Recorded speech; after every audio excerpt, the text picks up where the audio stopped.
এ দুনিয়ার উম্মতের দল, ও আখিরি নবীর উম্মতেরা, আজ দুশ্মনের সাথে বন্ধুত্ব স্থাপন করলাম, অবৈধ ভালোবাসায় ব্যস্ত হয়ে গেলাম। নিজের বিবির সাথে সম্পর্ক ভালো নাই, কিন্তু অবৈধ ভালোবাসায় আমরা ব্যস্ত হয়ে আছি, প্রেম প্রীতি নিয়ে ব্যস্ত হয়ে আছি। অবৈধভাবে বিয়ের আগে 3 বছর 5 বছর সম্পর্ক করিয়া বিয়ে করলো, বিয়ে করার পর 5 বছর 6 বছর 10 বছর সংসার করার পর আবার বিবাহ ভেঙে যায়।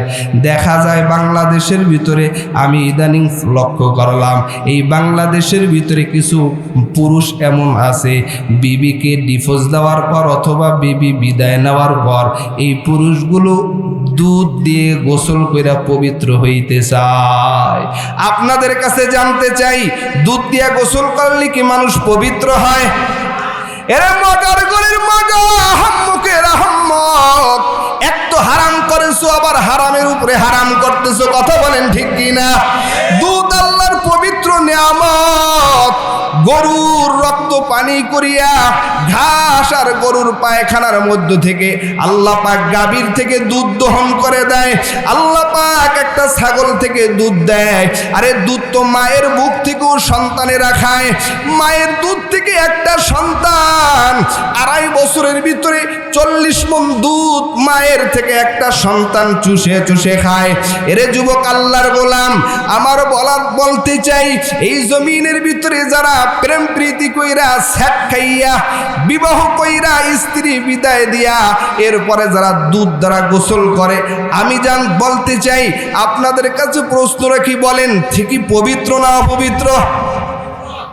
দুধ দ্বারা গোসল করলে পবিত্র হওয়া যাবে না, তওবার মাধ্যমে পবিত্র হওয়া যায়, কথা বলেন ঠিক কি না?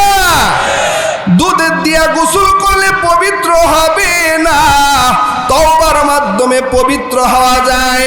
আল্লাহ তাআলা কোরআনে বলেন, ইন্নাল্লাহা ইউহিব্বুত তাওয়াবিনা ওয়া ইউহিব্বুল মুতাতাহহিরিন। দুধ দ্বারা গোসল করলে পবিত্র হয় না, তওবার মাধ্যমে গোসল করলে পবিত্র হয়।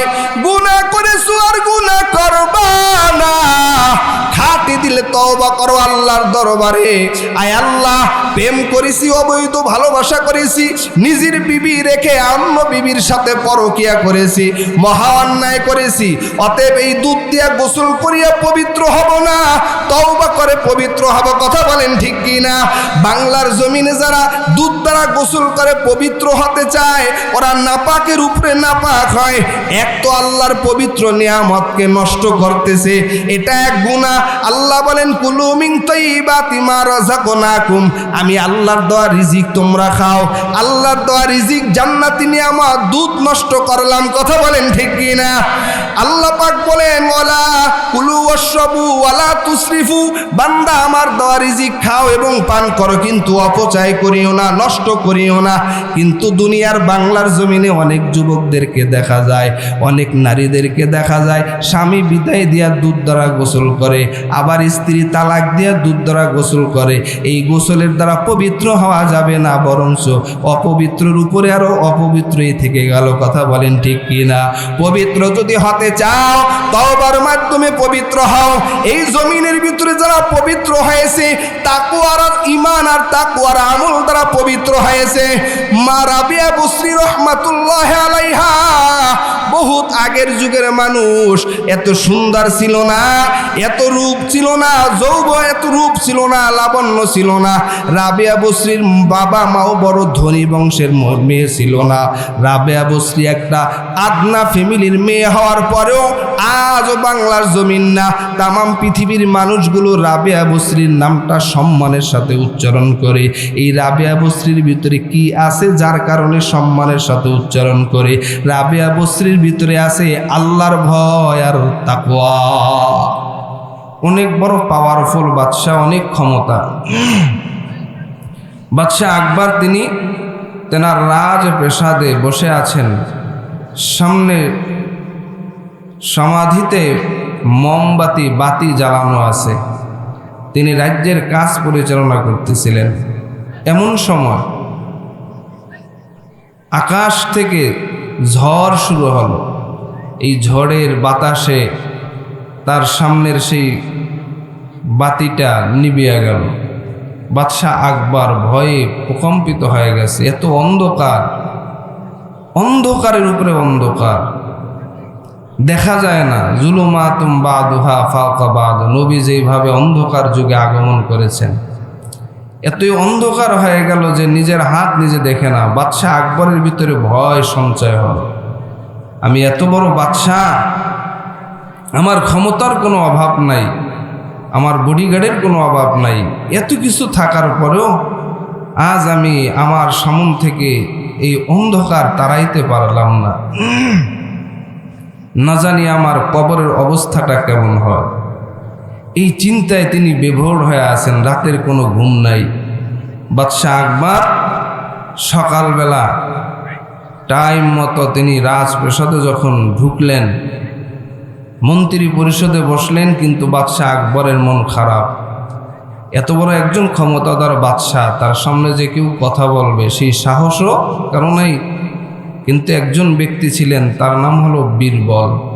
বীরবল জিজ্ঞেস করে, বাদশাহ আপনার মনটা কেন খারাপ, কি চিন্তা করতেছেন? বাদশাহ আকবর বলে, তোমাকে বললে লাভ হবে কি? বীরবল ডেকে বলেন, বাদশাহ আপনি আমাকে বলুন, আপনার অন্তরের কথা খুলে বলুন। বাদশাহ আকবর ডেকে বলে, ও বীরবল, এই জমিনের ভিতরে আমার মতন ক্ষমতাধর ব্যক্তি বর্তমানে কেউ নাই। এত ক্ষমতা আমার থাকার পর রাতের বেলা আকাশের তুফানের বাতাসে আমার সামন থেকে, সামদানির থেকে বাতির আলোটা নিভিয়ে গেল। আমি বাদশা, এত বড় একজন ক্ষমতাধর বাদশা হওয়ার পরেও আমার সামনে আমি আলোর ব্যবস্থা করতে পারলাম না। আমার কোনো বডিগার্ড, আমার কোনো প্রশাসন আলো ফিরিয়ে দিতে পারলো না। কেউ আলোটাকে বাধাও দিতে পারলো না। আমার অন্তরের ভিতরে ভয়। ওই কবরের ভিতরে, অন্ধকার কবর, কিভাবে আমি থাকব? আমি বাদশাহ আকবর বড় ভয় সঞ্চয় হয়ে গেল। রাতের আধারে আমি একা একা থাকতে আমার বড় ভয় লাগতেছে। অন্ধকার রাত, এই রাতে আমি একা থাকতে পারি না। আমার এত ক্ষমতা থাকার পরেও, শূন্য সামর্থ্য থাকার পরেও আমার অন্তরের ভিতরে ভয়। কিন্তু অন্ধকার কবরে মা সঙ্গে যাবে না, বাবা সঙ্গে যাবে না, আদরের বিবি সঙ্গে যাবে না, এই জমিনের বন্ধু বান্ধব ডানে বামে কত মানুষ, কেউ অন্ধকার কবরে যাবে না। কিন্তু অন্ধকার কবরে আমি একা একা কেমনে থাকব? বীরবল ডেকে বলে, বাদশা নামদার, এত টেনশন কেন করতেছেন?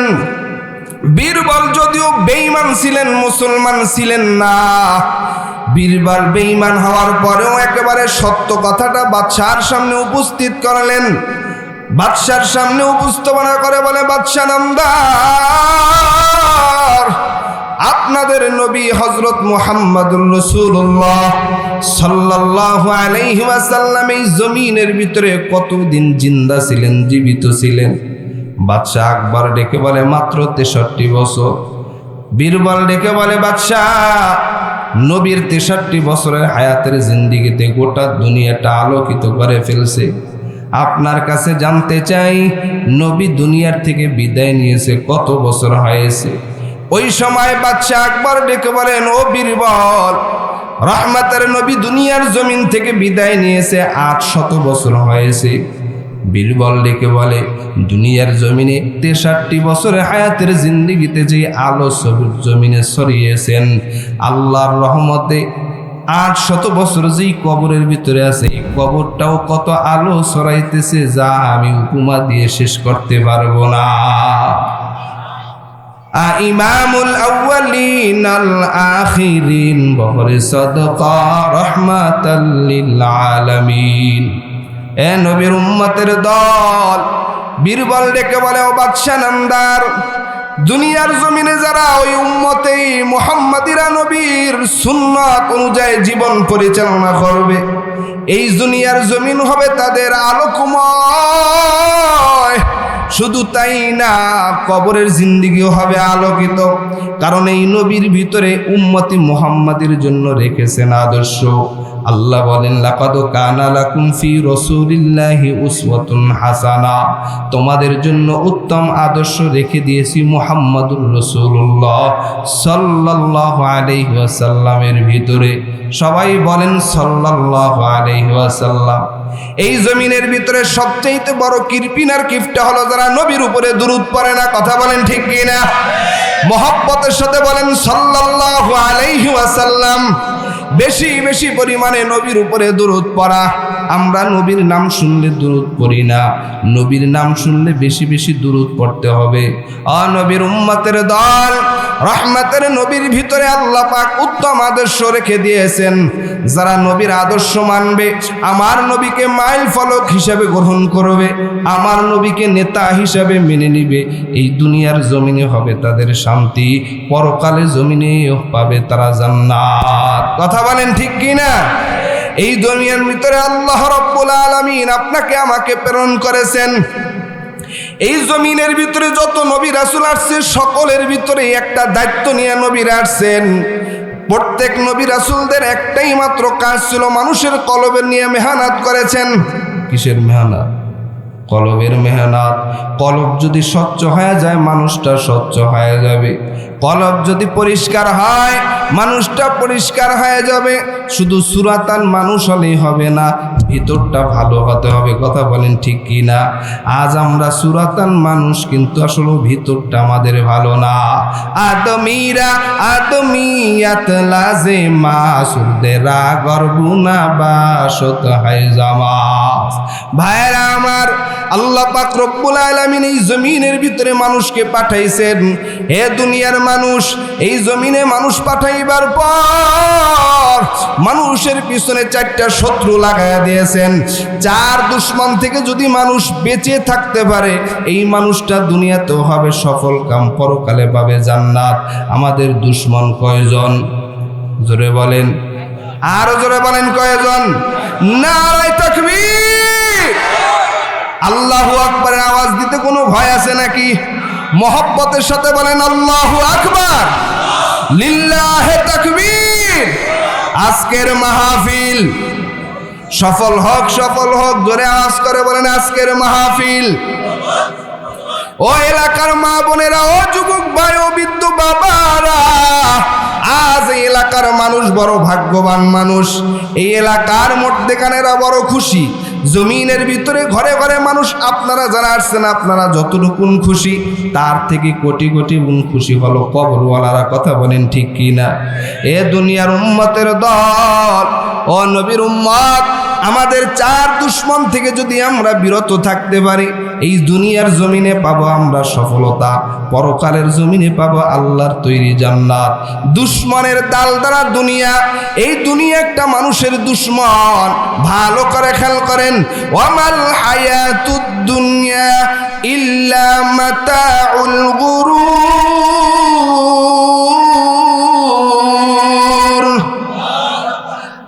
মাইক অপারেটর কই, সাউন্ডে একভাবে রাখো, বাড়ায় কমে গেল কই?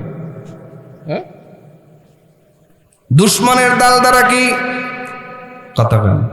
দুনিয়া। দুশমনের দাল দ্বারা কি? দুনিয়া। দুনিয়া আমাদের দুশমন না বন্ধু? দুনিয়া দুশমন না বন্ধু? দুনিয়া আমাদের দুশমন। এই দুনিয়া প্রতিনিয়ত নিত্য নতুন সাজে সজ্জিত হয়ে আপনাকে আমাকে ধোঁকা দেয়। কথা বলেন ঠিক কিনা? দুনিয়া হলো 1 নম্বরে দুশমন। এই দুনিয়ায় আপনাকে আমাকে আল্লাহ পাক রব্বুল আলামিন প্রেরণ করেছেন দুনিয়ার গোলামি করবার জন্য না। দুনিয়া হলো আমাদের গোলাম। আমরা কার গোলাম? আরো জোরে বলেন, কার গোলাম? ওয়ামা খালাকুতুল জিন্না ওয়াল ইনসা ইল্লা লিয়াবুদুন। মা খালাকুতুল জিন্না ওয়াল ইনসি বেখাজুজ ইবাদত নিস্তে মাকসুদ আযহা। দুশমনের দাল দ্বারা দুনিয়া। দুনিয়া মানুষের বন্ধু না দুশমন? 1 নম্বর, দুনিয়া মানুষের দুশমন। দুনিয়া মানুষের বন্ধু না। দুশমনের সিন দ্বারা শয়তান। শয়তান মানুষের বন্ধু না দুশমন? আরো জোরে বলেন। শয়তান মানুষের বন্ধু না দুশমন? শয়তান মানুষের দুশমন। ইন্নাশ শাইতানা লাকুম, অবৈধ ভালোবাসা আছে না নাই? অবৈধ ভালোবাসা নিয়ে মানুষ বড় ব্যস্ত। আজ বৈধ ভালোবাসায় শান্তি খুঁজে পায় না, শুধু অবৈধ ভালোবাসায় শান্তি তালাশ করে। কথা বলেন ঠিক কি না? অবৈধ ভালোবাসা শান্তি পাওয়া যায় না। অবৈধ ভালোবাসায় শান্তিটা কেমন? মুহাদ্দিসিন ইকরাম বুজুর্গানে দিন বলেন, অবৈধ ভালোবাসার শান্তি হলো এমন, আপনার শরীরে যখন চুলকানি হবে, চুলকাইলে কেমন মজা লাগে না খারাপ লাগে? জোরে বলেন। চুলকাইতে মজা লাগে, যখন চুলকানিটা শেষ হয়ে যায় তখন মজা লাগে না খারাপ লাগে? আরো জোরে বলেন। বুঝেন নাই মনে হয়, ওয়াজ বুঝেননি, বাংলা ওয়াজ। চুলকাইতে যেমন মজা লাগে, কিন্তু চুলকাইনের পরে সাজা হয়। কথা বলেন ঠিক কি না? ঠিক অবৈধ ভালোবাসার পিছনে যারা দৌড়াও, এই অবৈধ ভালোবাসাটা হলো চুলকানির মতন মজা, কিন্তু যখন আটকে যায় সাজার কোনো অভাব নাই। ঘরের ভিতরে শান্তি নাই, বাইরেও শান্তি নাই, অবৈধ ভালোবাসায় শান্তি তালাশ করে পায় না। মিম দ্বারা হলো অবৈধ ভালোবাসা, মাখলুকাতের অবৈধ ভালোবাসা। আল্লাহর রাসূল বলেন, ক্বালান নবী সাল্লাল্লাহু আলাইহি ওয়াসাল্লাম, লা তাআতা লিমাখলুকিন ফি মাসিয়াতিল খালিক। দুনিয়ার মাখলুক কিছুই করতে পারে না, একজন তিনি কে? আল্লাহ ছাড়া। আল্লাহ তাআলা সব কিছু পারে, মাখলুক ছাড়া মাখলুক কিছুই করতে পারে না আল্লাহ ছাড়া। অতএব অবৈধ ভালোবাসা হলো দুশমন। ঠিক কি না? অবৈধ ভালোবাসা 4 নম্বর, সংক্ষেপে বলতেছি, দুশমনের নুন দ্বারা হলো নফস। নফস মানুষের বন্ধু না দুশমন? নফস মানুষের দুশমন। নফসের ভিতরে 2টি সিফাত আছে, এই 2 গুণে গুণান্বিত হলো মানুষের নফস। নফস বড় খারাপ। নফসের ভিতরে 2টি সিফাত, 2 গুণে গুণান্বিত হলো নফস। আল্লাহ তাআলা পবিত্র কালামুল্লাহ শরীফের ভিতরে ইরশাদ করেন, অনাহান নাফসা আনিল হাওয়া ফাইন্নাল জান্নাতা হিয়াল মাওয়া। আল্লাহ পাক রব্বুল আলামিন বলেন, মানুষের নফসের ভিতরে 2টা গুণ দিয়ে আল্লাহ সৃষ্টি করেছেন। এই নফস ভালো করতে পারে, খারাপও করতে পারে। নফসের ভিতরে 2 গুণ, ভালো করতে পারে, খারাপও। ওয়াশ-শামসি ওয়া দুহাহা ওয়াল কমারি ইদা তালাহা ওয়ান নাহারি ইদা জাল্লাহা ওয়াল লাইলি ইদা ইয়াগশাহা ওয়াস সামাই ওয়া মা বানাহা ওয়াল আরদি ওয়া মা তাহাহা ওয়া নাফসিন ওয়া মা সাওয়াহা ফাআলহামাহা ফুজুরাহা ওয়া তাকওয়াহা। নফসের ভিতরে 2টি সিফাত আছে, নফসে ভালো করতে পারে, খারাপও করতে পারে। তবে এই নফসকে নিয়ন্ত্রণ করো, নফসের গোলামি করিও না। ওয়ামা উবাররিউ ইন্নান নাফসা আনিল হাওয়া ওয়ামা উবাররিউ নাফসি ইন্নান নাফসা লাআম্মারাতুম বিসু। নফসে আম্মারা বড় খারাপ, অতএব নফস থেকে নিজেকে বিরত রাখো। নফস মানুষের বন্ধু না দুশমন? তাহলে দুশমন কয়জন? আরো জোরে বলেন। 1 নম্বরে দুশমনের দাল দ্বারা দুনিয়া, 2 নম্বরে দুশমনের শিন দ্বারা শয়তান। আল্লাহর রাসূল বলেন, আশ-শাইতানু জাসিমুন আলা কলবি বিনি আদম ফাইদা গফারাল্লাহ খানাসা ওয়া ইদা গফালা ওয়াসওয়াসা। মানুষ যখন আল্লাহর স্মরণ থেকে গাফেল হয়ে যায়, তখন অন্তরের ভিতরে শয়তান ওয়াসওয়াসা দিতে থাকে। আল্লাহর স্মরণ যখন মানুষের দিলের ভিতরে থাকে, তখন শয়তান মানুষের দিল থেকে সরে যায়। অতএব শয়তানকে বন্ধু বানানো যাবে না। এই জমিনের ভিতরে যত নবী রাসূল আসছেন, সকলের একটা কাজ, কদ আফলাহা মান যাক্কাহা। প্রত্যেকটা মানুষের কলব, প্রত্যেক নবী রাসূল মানুষের উম্মতের কলব নিয়ে ফিকির করেছেন। এ দুনিয়ার উম্মতের দল, ও আখিরি নবীর উম্মতেরা, আজ দুশ্মনের সাথে বন্ধুত্ব স্থাপন করলাম, অবৈধ ভালোবাসায় ব্যস্ত হয়ে গেলাম। নিজের বিবির সাথে সম্পর্ক ভালো নাই, কিন্তু অবৈধ ভালোবাসায় আমরা ব্যস্ত হয়ে আছি, প্রেম প্রীতি নিয়ে ব্যস্ত হয়ে আছি। অবৈধভাবে বিয়ের আগে 3 বছর 5 বছর সম্পর্ক করিয়া বিয়ে করলো, বিয়ে করার পর 5 বছর 6 বছর 10 বছর সংসার করার পর আবার বিবাহ ভেঙে যায়। দেখা যায় বাংলাদেশের ভিতরে আমি ইদানিং লক্ষ্য করলাম, এই বাংলাদেশের ভিতরে কিছু পুরুষ এমন আছে, বিবিকে ডিভোর্স দেওয়ার পর অথবা বিবি বিদায় নেওয়ার পর এই পুরুষগুলো দুধ দিয়ে গোসল কইরা পবিত্র হইতে চায়। আপনাদের কাছে জানতে চাই, দুধ দিয়ে গোসল করলে কি মানুষ পবিত্র হয়? এরা মজার গলির মজা, হাম্মুকের আহম্মক। এক তো হারাম করেছো, আবার হারামের উপরে হারাম করতেছো, কথা বলেন ঠিক কিনা? দুধ আল্লাহর পবিত্র নিয়ামত। গরুর রক্ত পানি করিয়া ঘাস আর গরুর পায়খানার মধ্য থেকে আল্লাহ পাক গাভীর থেকে দুধ দহন করে দেয়। আল্লাহ পাক একটা ছাগল থেকে দুধ দেয়, আরে দুধ তো মায়ের বুক থেকেও সন্তানেরা খায়। মায়ের দুধ থেকে একটা সন্তান 2.5 বছরের ভিতরে 40 মণ দুধ মায়ের থেকে একটা সন্তান চুষে চুষে খায়। এরে যুবক আল্লাহর গোলাম, আমার বলতে চাই, এই জমিনের ভিতরে যারা প্রেম প্রীতি কইরা স্যাট খাইয়া বিবাহ কইরা স্ত্রী বিদায় দিয়া এরপরে যারা দুধ দ্বারা গোসল করে, আমি বলতে চাই আপনাদের কাছে প্রশ্ন রাখি, বলেন ঠিকই পবিত্র না অপবিত্র? দুধ দ্বারা গোসল করলে পবিত্র হওয়া যাবে না, তওবার মাধ্যমে পবিত্র হওয়া যায়, কথা বলেন ঠিক কি না? দুধের দিয়া গোসল করলে পবিত্র হবে না, তওবার মাধ্যমে পবিত্র হওয়া যায়। আল্লাহ তাআলা কোরআনে বলেন, ইন্নাল্লাহা ইউহিব্বুত তাওয়াবিনা ওয়া ইউহিব্বুল মুতাতাহহিরিন।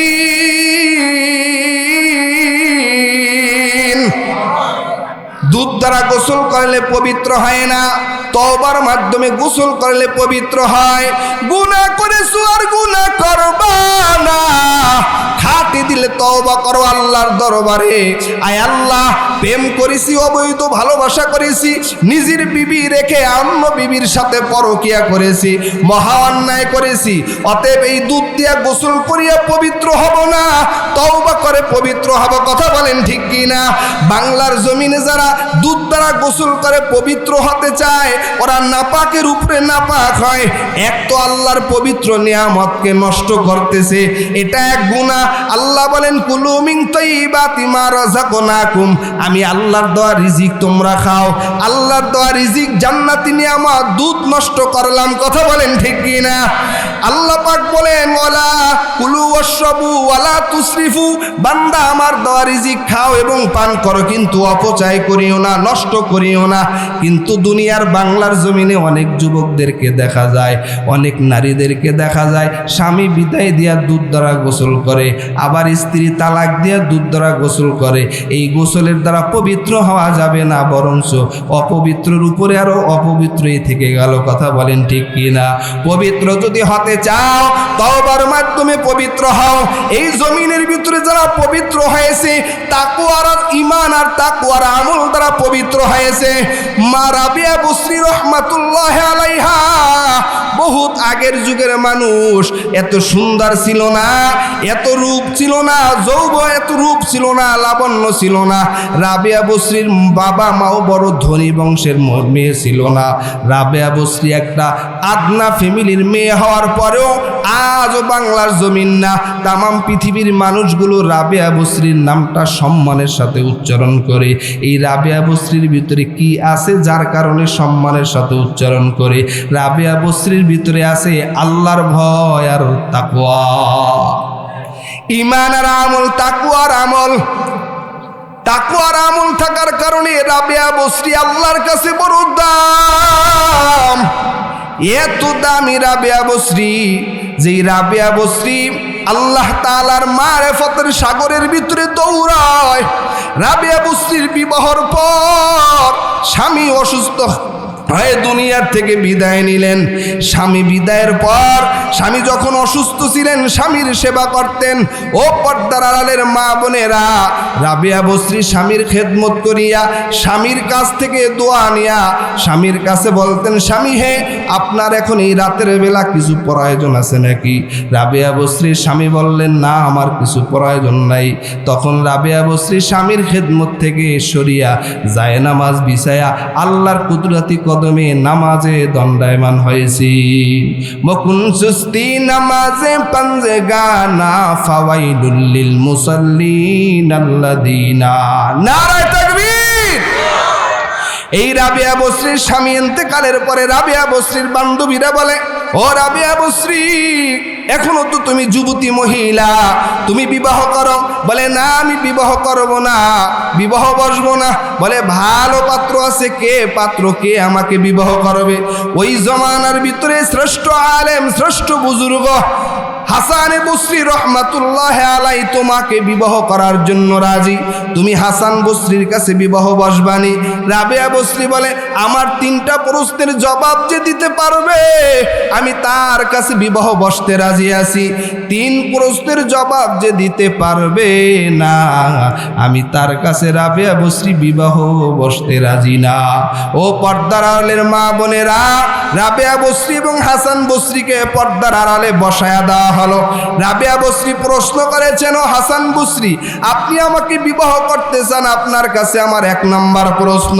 ও হাসান বসরি জানতে চাই, আমার মৃত্যুটা কি কালিমার হালাতে হবে, ইমানের হালাতে হবে না বেঈমানের হালাতে হবে? আল্লাহর ওলি হাসানে বসরি বলেন, আল্লাহু মারিফাতুন, এই খবর একমাত্র আল্লাহই ভালো জানে। 2 নম্বর রাবেয়া বসরি প্রশ্ন করে, ও হাসান বসরি, আমার 2 নম্বর প্রশ্ন জানতে চাই, ওই কবরের ভিতরে আমাকে প্রশ্ন করা হবে, মান রব্বুকা মান দীনুকা মান নাবিয়ুকা, রবের পরিচয় দাও, ধর্মের পরিচয় দাও, নবীর পরিচয় দাও। আমি রাবেয়া বসরি ওই দিন কি উত্তরটা সঠিক দিতে পারবো নাকি? হাসান বসরি বলে, আল্লাহু মারিফাতুন, আল্লাহই ভালো জানেন। 3 নম্বর প্রশ্ন রাবেয়া বসরি বলে, ও হাসান বসরি জানতে চাই, কিয়ামতের ময়দানে যখন আল্লাহ সবাইকে দাঁড় করায় দিবে, মিজানের পাল্লায় মানুষের নেকি বদি আমল করা হবে, ওই দিন আমার আমলটা আমি কি ডান হাতে পাবো না বাম হাতে পাবো? 10 বছর লেখাপড়ার পড়ার পরে এসএসসি পরীক্ষার রেজাল্ট যখন দেয়, যেই সন্তান রেজাল্ট পায় ওই সন্তান বড় খুশি হয়ে যায়, আর যেই রেজাল্টের ভিতরে খারাপ করে ফেল করে সে কান্নার আওয়াজ। ও যুবক আল্লাহর গোলাম, ওই রাবেয়া বসরি 3 নম্বর প্রশ্ন করলেন, ওই কিয়ামতের ময়দানে আমার আমল নামাটা আমি ডান হাতে পাবো নাকি বাম হাতে পাবো? হাসান বসরি বলে, আল্লাহু মারিফাতুন, এইটার খবর একমাত্র আল্লাহই জানেন। রাবেয়া বসরি বলে, যদি আল্লাহই ভালো জানেন, আমি ওই আল্লাহর সাথে মহব্বত করতে চাই, আমার এই মহব্বত আর দ্বিতীয় কাউকে দিতে চাই না। নারায়ে তাকবীর। এ নবীর উম্মতের দল, এই গুণ একমাত্র হয়েছে আল্লাহর ভয়, তাকওয়া এবং আমলের মাধ্যমে। কথা বলেন ঠিক কিনা? নবীজির সাহাবায়ে কিরাম সম্মানিত হয়েছে আমল আর তাকওয়ার মাধ্যমে। খলিফাতুল মুসলিমিন ওমর রাদিয়াল্লাহু তাআলা আনহুর অন্তরের ভিতরে কেমন তাকওয়া, কেমন আল্লাহর ভয়।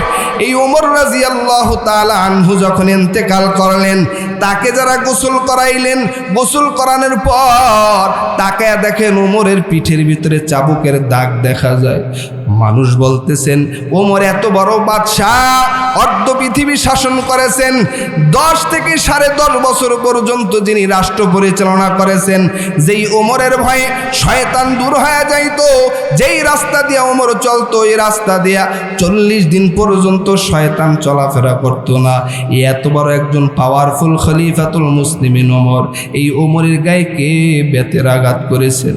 আল্লাহর পয়গম্বরের বিশিষ্ট সাহাবী খলিফাতুল মুসলিমিন ওমর, কে ওমর রাদিয়াল্লাহু তাআলা আনহুকে বেতের আঘাত করেছেন। তার সন্তানেরা বলে, আমার বাবা ওমর রাদিয়াল্লাহু তাআলা আনহুর একটা জীবন ডায়েরি আছে, এই ডায়েরিটা তালাশ করলে একটু দেখা যাবে কে বেতের আঘাত করেছে। আমাদেরও তো ডায়েরি আছে, ব্যবসার ডায়েরি, আমাদের ডায়েরি আছে জীবনের ডায়েরি, কখন কার সাথে প্রেমের প্রপোজ দিয়েছি, কথা বলেন ঠিক কিনা। আমাদের জীবনেরও ডায়েরি আছে, কখন কি খারাপ কাজ করেছি। আর ওমর রাদিয়াল্লাহু তাআলা আনহুর একটা ডায়েরি আছে, এই ডায়েরির ভিতরে ভালো এবং খারাপ উভয়টাই লেখা আছে। খারাপ তো করেন নাই, বরঞ্চ আমল যেদিন কম করতেন নিজেকে নিজেই শাসন করতেন, নিজের হাতেই চাবুক নিয়া ওমর নিজের গায়ে বেতের আঘাত করতেন। আর বলে, ওমর গতকালকে আমল বেশি করতে পারছো, আজ কেন কম আমল করেছো? এ কারণে ওমর নিজেকে নিজেই শাসন করেছেন। ও গাজীপুরের মুসলমান, কখনকার মরণের ডাক আসে জানি না। এই মজলিসে অনেক আছো, অনেকের মা নাই, অনেকের বাবা নাই। কত দূর দূরান্ত থেকে মানুষ এই এলাকায় বসবাস করে। স্থানীয় মানুষের সংখ্যা গাজীপুরে কম, কথা বলেন ঠিক কিনা। দূর দূরান্তর মানুষ এখানে বসবাস করে। অনেকের মা রাখিয়ে আসছো, বাবা রাখিয়ে আসছো। এই জমিনের ভিতরে মা বাবার মতন আপনার কাউকে পাইবা না। ওই মা বাবার কথা স্মরণ করিয়া 2 ফোঁটা চোখের পানি ফেলাও। মদিনাওয়ালা নবী বলেন, মা হকুল ওয়ালিদাইনি আলা ওয়ালাদিহিমা হুমা জান্নাতুকা ওয়া নারুকা। এ উম্মতের দল, মা বাবাই তোমাদের জন্য জান্নাতে যাওয়ার কারণ হবে, মা বাবা তোমাদের জন্য জাহান্নামে যাওয়ার কারণ হবে। মা বাবাই যদি খুশি হয়, আল্লাহ খুশি হয়ে যাবেন। রিজার রব্বি বিরিজাল ওয়ালিদাইন ওয়া সাখাতার রব্বি বিখাসাতাল ওয়ালিদাইন। মা বাবাই বেজার তো আল্লাহ বেজার। মা বাবা খুশি তো আমার আল্লাহ খুশি হয়ে যাবে। এই মজলিসে অনেক আছে, অনেকের মা নাই, অনেকের বাবা নাই। ও মা হারা সন্তানেরা, বাবা হারা সন্তানেরা, ওই মা বাবার জন্য বেশি বেশি দোয়া করো। শুক্রবার জুমার দিন যে কোনো কবরস্থানের কাছে যায় মা বাবার জন্য দোয়া করো। হাকিমুল উম্মত মুজাদ্দিদে মিল্লাত মাওলানা আশরাফ আলী থানভী রাহমাতুল্লাহ আলাইহি বলেন, যারা মা বাবার খেদমত করবে আল্লাহ নগদ 5টি পুরস্কার দিবেন। 1 নম্বর পুরস্কার, আল্লাহর ওলি বলেন 1 নম্বর পুরস্কার হলো যারা মা বাবার সেবা করবে, আল্লাহ তাদেরকে নেক হায়াত দান করবে। কারণ একটা সন্তান জন্মগ্রহণ করার পর মা দোয়া করে, আল্লাহ আমার সন্তানের মাথায় যত চুল আছে তত তুমি আয়ু বাড়ায়া দাও। মা বাবায় চায় সন্তানটা যেন দীর্ঘ হায়াত লাভ করে, কথা বলেন ঠিক কিনা। 1 নম্বর যারা মা বাবার খেদমত করবে ওই সন্তানকে আল্লাহ নেক হায়াত দান করবে। 2 নম্বর মা বাবার খেদমত করলে আল্লাহ তাকে সম্মানের রিজিক দান করবে। 3 নম্বর মা বাবার খেদমত যারা করবে আল্লাহ তাদেরকে কঠিন কোনো মুসিবত দিবেন না। 4 নম্বর যারা মা বাবার খেদমত করবে আল্লাহ তাদেরকে বাইতুল্লাহ জিয়ারত নসিব করবেন। 5 নম্বরে যারা মা বাবার খেদমত করবে আল্লাহ পাক রব্বুল আলামিন তাদেরকে ঈমানের হালাতে মৃত্যু দান করবে। এরে যুবক আল্লাহর গোলাম, ও যুবক ভাই, বিদ্যু বাবারা, আজ সন্তানের হাতে মা বাবার লাশ হয়ে গেছে। ওই সাভারের জমিনের ভিতরে মেয়ে বাবাকে হত্যা করে ফেলেছে, কথা বলেন ঠিক কিনা। এরে যুবক আল্লাহর গোলাম, পক্ষান্তরে যারা মা বাবার অবাধ্য হইবা ওই মা বাবার অবাধ্য সন্তানের উপরে আল্লাহ পাকের লানত, আল্লাহ পাকের 24টা ঘন্টার লানত বর্ষিত হয়। অতএব পায়ে ধরে বলি, বিনয়ের সাথে বলি, ওই মা বাবার সাথে বেয়াদবি করবা না, মা বাবার মনে কষ্ট দিবা না। আমার নবী রহমতের নবী মসজিদে নববীতে নামাজ আদায় করার পর নবী যখন মসজিদে নববীর থেকে বের হইলেন, পাশেই মসজিদে নববীর কিনারায় জান্নাতুল বাকি নামক গোরস্থান, ওই গোরস্থানের কিনার দ্বারা যখন নবী হেঁটে যায়, মদিনাওয়ালা নবী দেখেন ওই জান্নাতুল বাকি কবরস্থানে একটা কবরে বড় আযাব। আযাব দেখিয়ে নবী সহ্য করতে পারে নাই। নবী কবরের কিনারায় দাঁড়ায়া বলতেছেন, আল্লাহ, এই কবরে আযাব হয় আমি নবী সহ্য করতে পারি না। কারণ নবী দুনিয়াতে থাকতেই উম্মতের কবরে আযাব হবে, নবী সহ্য করতে পারে না। আল্লাহর নবী, রহমতের নবী ডাক দিয়া কয়, আল্লাহ, এই কবরওয়ালার আযাব তুমি বন্ধ করে দাও। কিন্তু কবরের আযাব বন্ধ হয় না। আল্লাহ পাক রব্বুল আলামিন জিবরাইল আমিন দ্বারা পাঠায়া বলেন, ও পয়গম্বর, আপনি এমন একটা কবরের কিনারায় দাঁড়ায় আপনি দোয়া করতেছেন, এই কবরওয়ালা হলো মা বাবার অবদ্ধ সন্তান। আল্লাহর নবী সাহাবায়ে কেরামদেরকে ডেকে বলেন, ও সাহাবায়ে কেরাম, ও সাহাবায়ে কেরাম, তোমরা মদিনার এই এলাকার আশেপাশে খবর পৌঁছে দাও, কবরওয়ালার আপনজন যেন কবরের কিনারায় আসে। জান্নাতুল বাকি কবরের কিনারায় খবর পৌঁছে দেওয়ার পর কেউ আসতেছে না। হাজার হাজার মানুষ জড়ো হয়ে গেছে, কিন্তু নতুন কবরের কিনারায় কেউ আসে না। দীর্ঘ সময় অপেক্ষার পর ইন দি মিন টাইমে নবী তাকায় দেখেন একজন মহিলা লাঠিতে ভর দিয়া দিয়া নতুন কবরের কিনারায় হাজির হয়েছেন। রহমতের নবী আমার ওই কবরের কিনারায় মহিলা আসার পর ডাক দিয়া কয়, ও মা, এই কবরওয়ালা তোমার কি হয়? ওই মহিলা ডেকে বলে, পয়গম্বর, এই কবরওয়ালা হলো আমার কলিজার টুকরা নার্সেরা সন্তান। আল্লাহর নবী, রহমতের নবী ডেকে বলে, রে মা, তোমার সন্তানের কবরে আযাব হইতেছে। নবীকে ডাক দিয়া কয়, ইয়া রাসূলুল্লাহ, ইয়া হাবিবাল্লাহ, আমার সন্তানের কবরে আযাব হইতেছে, ভালোই হইতেছে, আমি মা বড় খুশি। মার সামনে সন্তানের কবরে আযাব, মা বলে আমি বড় খুশি। আল্লাহর নবী বলে, কেন তুমি সন্তানের কবরে আযাব হইলে খুশি হও? এই মহিলা ডেকে বলে, পয়গম্বর, আমি হইলাম মদিনার জমিনে সুন্দরী সুদর্শন রমণী। আমার স্বামী যুদ্ধের ময়দানে শাহাদাতের সুধা পান করেছে।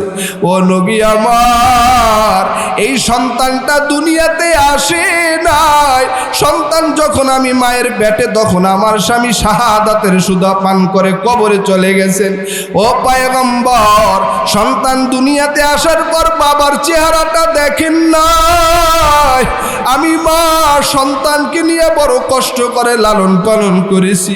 আমি মাকে কত মানুষ, আরবের কত যুবকরা বিবাহর প্রপোজ করেছে, আমি বিবাহতে রাজি হই নাই। আমি আমার জীবন জৈবন সব এই সন্তানের পিছনে বিসর্জন করলাম। আমি মায়ের দুনিয়াতে আপন কেউ নাই। আমি আমার এই সন্তানের চেহারার দিকে তাকাইয়া আমার সব কিছু নষ্ট করে ফেলেছি। ও নবী আমার, এই সন্তান একটু বড় হওয়ার পরে যখন বিবাহ করাইলাম, আমার এই সন্তানটা তার বিবির কথা শুনিয়া আমি মাকে একদিন আসি এমন একটা আঘাত করলো, আমি মা জমিনে বেহুশ হয়ে পড়িয়া গেলাম। আমি মায়ের মেরুদণ্ডের হাড্ডিটা ভেঙে গেল।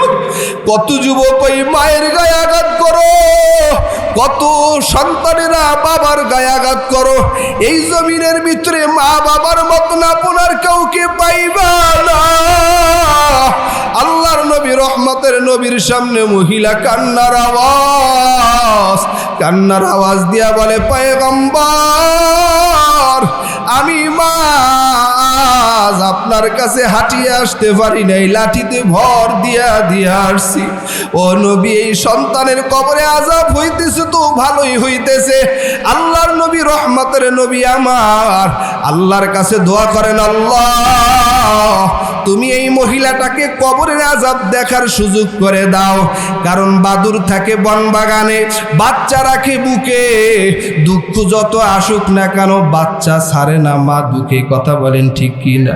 এই মার সামনে যখন কবরের নজরটা পড়িয়ে গেল, আল্লাহ পাক রব্বুল আলামিন ওই নারীর চোখে কবরের আযাবটা দেখার সুযোগ করে দিল। সন্তানের কবরে আযাব দেখার পর এই নারী হাউমাউ করিয়া কান্নার আওয়াজ ডাক দিয়া বলে, পয়গম্বর, আমার সন্তানের কবরে আযাব আমি মা সহ্য করতে পারি না। আল্লাহু আকবার। আমি মা সহ্য করতে পারি না। ও নবী, আপনি আল্লাহর কাছে দোয়া করেন, আল্লাহ যেন আমার সন্তানের কবরের আযাবটা মাফ করে দেয়। নবী দোয়া করেছেন, মা মাফ করেছেন। এরপরে নবী দোয়া করলেন, আল্লাহ সাথে সাথে মাফ করে দিলেন। বলেন সুবহানাল্লাহ। মদিনাওয়ালা নবী বলেন, ইদা উদিয়াল মাইতু ফি কবরি জাআল কুরআন ইনদা রাসিহি ওয়াস সালাতু আইয়ামিনিহি ওয়াস সিয়ামু আন শিমালি ওয়াসাইলুল হাসানাতি ইনদা রিজলাইন। এই দুনিয়ার থেকে মানুষ বিদায় নিবা, কবরে চইলা যাবা। ওই কবরে চারটা জিনিসকে বন্ধু বানায় নাও, কবরে কোনো বিপদ হবে না। 1 নম্বর কোরআনকে বন্ধু বানাও, 2 নম্বর নামাজকে বন্ধু বানাও, 3 নম্বর রোজাকে বন্ধু বানাও, 4 নম্বর যাবতীয় নেক আমলকে বন্ধু বানাও। এই 4 বন্ধু নিয়ে যখন কবরে যাইবা কোনো টেনশন নাই। ও যুবক ভাই, বৃদ্ধ বাবারা, এটাই আমার শেষ কথা, ভালো করিয়া শুনো। ওই কবরে মা বাবাকে কষ্ট দিয়া গেলে জাহান্নামের আগুন ছাড়া কোনো উপায় নাই। ওই কবরে নবীর বিরুদ্ধে স্লোগান দিয়া, আল্লাহর বিরুদ্ধে স্লোগান দিয়া কবরে গেলে জাহান্নাম ছাড়া কোনো উপায় নাই। এজন্যে পায়ে ধরে বলি, ওই মা বাবাকে কষ্ট দিও না, আল্লাহর রসুলের বিরুদ্ধে স্লোগান দিও না। কারণ জমিনের ভিতরে মা বাবার মতন আপনার কাউকে পাইবা না। ছোট্ট একটা ঘটনা বলি আমি। 3-4 বছর আগে সেই উত্তরবঙ্গে ঠাকুরগাঁয়ের রানী শঙ্কর এলাকায় মাহফিলে গিয়েছিলাম। একটা 7 বছরের বাচ্চা দুনিয়াতে রাখিয়া মা ইন্তেকাল করেছেন। ওই 7 বছরের মেয়েটা দৌড়ে দৌড়ে মার কবরস্থানে যে কান্নার আওয়াজ দিতেন। বাবা বিবাহ করেন নাই, যুবক মানুষ, এই যুবক মানুষ বিবাহ শাদী করে নাই, মেয়ের চেহারার দিকে তাকায়া। এমন সময় বন্ধু বান্ধব বলে, তুমি বিবাহ করো, তোমার একটা মেয়ে আছে। ওই বাবা বলে, না, আমি আমার মেয়ের চেহারার দিকে তাকায় আর দ্বিতীয় বিবাহ করতে চাই না। এরপরও মানুষ পিড়াপিড়ি করিয়া বিবাহ করায় দিলেন। আর এই 7 বছরের বাচ্চাটা কবরের কিনারায় যায় মা মা করে হাউমাউ করে কান্নার আওয়াজ দিত। সত্য ঘটনারে যুবক ভাই, এই মেয়েটা বাবা যখন যুবক মানুষ বিবাহ করলো, বিবাহ করিয়া স্ত্রীকে আনিয়া বলে, বিবি আমার, তোমার কাছে একটা আবদার, আমি তোমার কাছে খেদমত চাই না, শুধু একটা দাবি রাখি, তুমি আমার এই 7 বছরের মেয়েটাকে কষ্ট দিবা না। আমি টাকা পয়সা উপার্জনের জন্য ঘরের বাইরে থাকবো, তুমি ঘরের ভিতরে থাকবা, মেয়েটাকে কষ্ট দিবা না। কিন্তু সৎ মা এই ঘরের ভিতরে আসিয়া 7 বছরের মেয়েটাকে একটু সুখ দিল না। যখন আসলেন, আসার পরে তাকে যন্ত্রণা দেওয়া শুরু করলেন। বাবা কাজের জন্য ঢাকার জমিনে আসছেন, ওই মেয়েটাকে বাড়িতে রাখিয়ে আসছে। মেয়েটা এখন হেফজখানায় মহিলা মাদ্রাসায় পড়ে।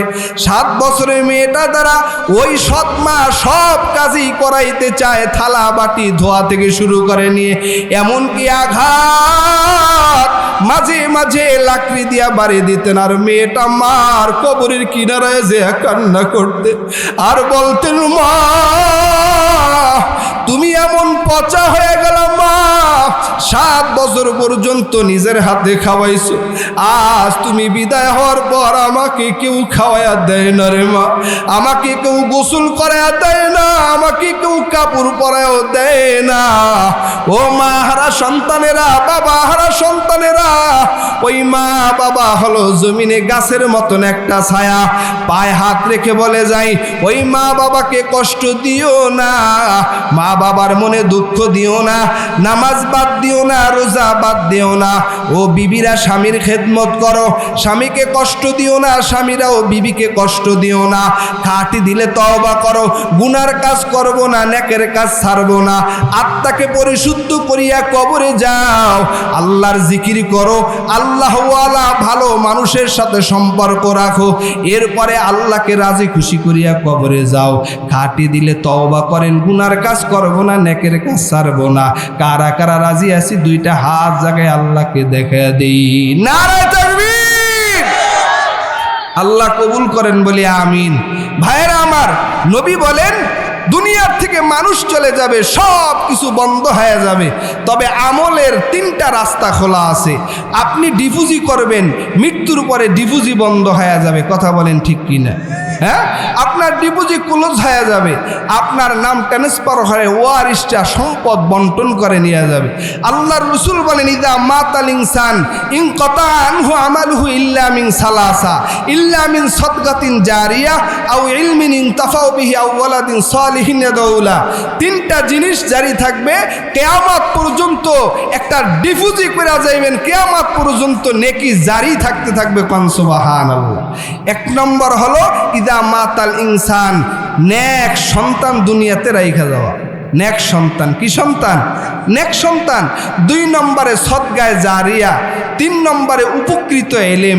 এই তিনটা জিনিস যদি রাখিয়া যায় কিয়ামত পর্যন্ত আমল যাইতেই থাকবে, যাইতেই থাকবে, নেক যাইতেই থাকবে। অত্র এলাকার এই মাদ্রাসাটা আপনাদের এলাকার জন্য বড় নিয়ামত। আমার প্রিয় ভাই হযরত মাওলানা ইমরান হোসেন নাজিরপুরি জান্নাতে মানুষ যাওয়ার একটা ফ্যাক্টরি খুলে বসছে। কন্যা সুবহানাল্লাহ। এই মাদ্রাসার সাথে, মসজিদের সাথে যারা সম্পর্ক রাখে তারা জান্নাতে যাওয়ার জন্য সহজ হয়ে যায়। কথা বলেন ঠিক কিনা? মুহতারাম হাজিরিন, লম্বা চূড়া কথা না, কষ্ট হইতেছে। এইভাবেই ওয়াজ করেন আল্লাহওয়ালারা। আল্লাহর একজন ওলি, ওলিয়ে কামেল মনসুর ইবনে আম্মার রহমাতুল্লাহ আলাইহি। বুজুর্গের নাম কি? মনসুর ইবনে আম্মার। দিবা আমি 4টা দোয়া করব, এই দোয়া আল্লাহ কবুল করবেন। সুবহানাল্লাহ কইতেন না? কয়টা দিনার আর দিরহাম চেয়েছেন? 4টা দিনার আর দিরহাম চেয়েছেন। মনসুর ইবনে আম্মার রহমাতুল্লাহ আলাইহি 4 দিনার আর দিরহাম চেয়ে বলেন, কে আসো দিবা? 4 দিনার দিবা, 4টা দোয়া করব, আল্লাহ দোয়া কবুল করবেন। মনসুর ইবনে আম্মার রহমাতুল্লাহ আলাইহির এই বয়ান দূর থেকে, ওই রাস্তার কিনারা থেকে একজন যুবক দাঁড়ায় দাঁড়ায় শুনছে। ওই যুবক ডেকে বলে, আমার সারা জীবনের সম্পদ হলো 4 দিরহাম। কয় দিরহাম? 4 দিরহাম। আওয়াজ করে বলেন নারায়ে তাকবীর। প্রধান অতিথির আগমন। প্রধান যুবক দাঁড়ায় বললেন, আমার সারা জীবনের উপার্জিত সম্পদ কয় দিরহাম? জোরে বলেন। আপনারা কি বেজার হয়ে যেতে আছেন? 4 দিরহাম। এই 4 দিরহাম নিয়া মনসুর ইবনে আম্মার রহমাতুল্লাহ আলাইহির হাতে দিলেন। মনসুর ইবনে আম্মার রহমাতুল্লাহ আলাইহি কত বড় একজন বুজুর্গ, কত বড় একজন ওলিয়ে কামেল। ওলামা হযরতগণ চিনবেন, সাধারণ মানুষ চিনবে না, অনেকে নামও শুনে নাই। কথা কন ঠিক কিনা?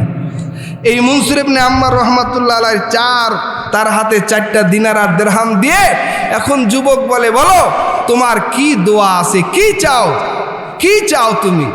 ডাক দিয়ে কয়, হুজুর আমার সারা জীবনের উপার্জিত 4 দিনার আর দিরহাম আপনার কাছে দিলাম, আমি 4টা দোয়া চাই, আমার জন্য 4টা দোয়া করেন। বলে কি দোয়া চাও?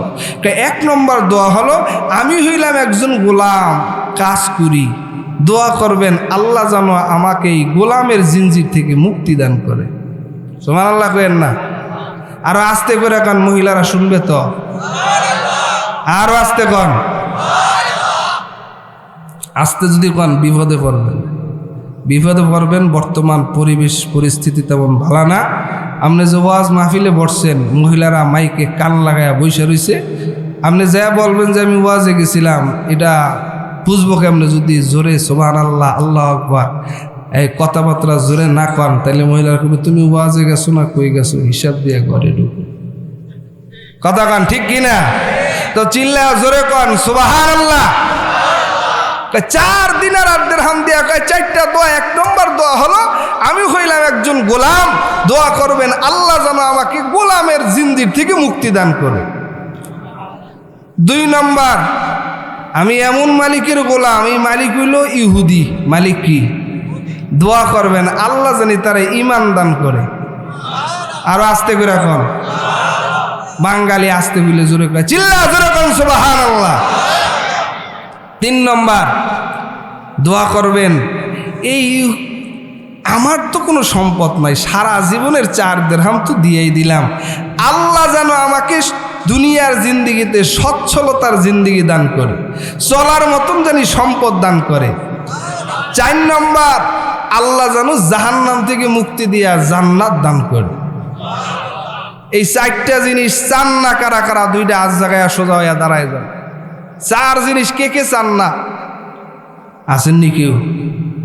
এই 4টা জিনিস কে কে চান? লিল্লাহে তাকবীর। সোজা সোজা সোজা। একটু হাত নাড়াচাড়া দেন, নাড়াচাড়া দেন, নাড়াচাড়া দেন। নামান গরমের ভিতরে একটা জাগাইলাম। আপনারা ভালা মানুষ, বোঝা যাইতে আছে যে আপনারা খারাপ কাজে নাই, ভালা কাজে আছেন। কথা কন ঠিক কিনা? তো এই 4 দিনার দিয়া দিলেন আর দোয়া চাইলেন কয়টা? 4টা।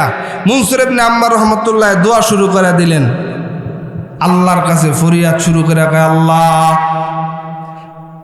তোমার বান্দা গোলাম 1 নম্বর দোয়া চাইছেন গো আল্লাহ, তুমি তাকে গোলামের জিনজির থেকে মুক্তি করে আজাদ করে দাও। আল্লাহর বান্দা দোয়া করার সাথে সাথে দোয়াটা কবুল হয়ে গেল। 2 নম্বর, যেই ইহুদি মালিকের জন্য দোয়া চাইলেন ঈমান আনার জন্য, এই যুবক 4 দোয়া নিয়ে মনসুর ইবনে আম্মার রহমাতুল্লাহ আলাইহি বলেন, যাও আমি তোমার জন্য 4টা দোয়া করে দিলাম। যুবক আল্লাহর ওলি মনসুর ইবনে আম্মার রহমাতুল্লাহের কাছ থেকে দোয়া নিয়ে যখন বাসায় রওনা হলেন, ইহুদি মালিকের এরিয়ায় ঢোকার সাথে সাথে ইহুদি মালিক বলে, মুসলমান যুবক, তুমি আমার ছিলে এতদিন গোলাম, যাও আজকে থেকে তোমাকে আমি আজাদ করে দিলাম। আরো আস্তে কইেন সুবহানাল্লাহ। 2 নম্বর ইহুদি মালিক ডাক দিয়া কয়, যুবক, এতদিন আমি ছিলাম ইহুদি, আমি দেখেছি তোমার ইসলামের সৌন্দর্য, তোমার ধর্ম। এ যুবক, আমি তোমার হাতে হাত রেখে আল্লাহকে সাক্ষী রেখে কালিমায়ে শাহাদা পাঠ করে নিলাম, আশহাদু আল্লাহ ইলাহা ইল্লাল্লাহু ওয়া আশহাদু আন্না মুহাম্মাদান আবদুহু ওয়া রাসূলুহু। কালিমা পয়রা ইহুদি মালিক মুসলমান হয়ে গেল। দোয়া কবুল হইতেছে নি? কথা বলে না, দোয়া কবুল হইতেছে। 3 নম্বর, মনসুর ইবনে আম্মার রহমাতুল্লাহ আলাইহি যেই 3 নম্বর দোয়াটা করে দিল, ইহুদি মালিক মুসলমান যুবককে ডাক দেয়, কয়, যুবক, আমাকে আল্লাহ সম্পদ কম দেয় নাই, এত পরিমাণ সম্পদ আল্লাহ আমাকে দান করেছেন। আজ আমি নবমুসলিম হইলাম, আমার সব সম্পদের অর্ধেক সম্পদ তোমাকে হাদিয়া দিয়ে দিলাম। এমনি গায়েব থেকে আওয়াজ, গায়েবের আওয়াজ জানায়া দেয়, ও মনসুর ইবনে আম্মার, আর এই যুবক আর এই নবমুসলিম আল্লাহ 3 জনকে জাহান্নামের আগুন থেকে মুক্তি দিয়ে আল্লাহ জান্নাত দিয়ে দিছি। নারে তাকবীর। তাহলে দোয়া চাইলেন কয়টা? 4টা। কালেকশনের ওয়াজ তো করার সুযোগ নাই, সংক্ষেপে একটু কইলাম আর। কালেকশনের ওয়াজ করার সুযোগ আছে? এক এক ফুলের এক এক গ্রাম, এক এক ফুলের এক এক মধু। কথা কন ঠিক কিনা? যারাই আসছে সবাই তো যোগ্য, এখানে যে আছে সেও যোগ্য, এরপরে স্টেজে ওলামা একরাম তো আছেই, তারা যোগ্য। কথা তো সবার থেকেই নিতে হয়, তবে চেহারা দেখার দ্বারাও ফায়দা হয়। কথা বলেন ঠিক কিনা? মুহতারাম হাজিরিন, এখন এমন কে আছেন এই যে দোয়া নিবেন, আল্লাহ তাআলা বলেন, ওয়া আম্মা সাইলু ফালা তানহার, তোমরা সাইলকে ধমক দিও না, সাইলকে ফিরায় দিও না, তোমরা দান করো মিম্মা রাযাকনাকুম, আমি আল্লাহ যা দিয়েছি তার থেকে। বলেন সম্পদ দেওয়ার মালিক কে? এজন্য আল্লাহ কোরআনে বলেন, ফাইদা কুদিয়াতিস সালাতু ফান্তাশিরু ফিল আরদ। সকল মুফাসসিরিন ইকরাম একমত, সবাই আল্লাহর কোরআনের আয়াত। আল্লাহ বলেন, তোমরা নামাজের পরে জমিনে ছড়িয়ে পড়ো, আল্লাহর অনুগ্রহ তালাশ করো। কি তালাশ করো? আল্লাহর অনুগ্রহ তালাশ করো। ফাইদা কুদিয়াতিস সালাতু ফান্তাশিরু ফিল আরদ, তোমরা আল্লাহর অনুগ্রহ তালাশ করো। সম্পদ এগুলো কার দেওয়া নিয়ামত? আরো জোরে বলেন। জমিনে ফসল করে, কারো জমিনে ফসল ভরপুর হয়ে যায়, কারো জমিনে ফসলই হয় না, দেওয়ার মালিক কে? সম্পদ কামাই করছেন আপনি, কিন্তু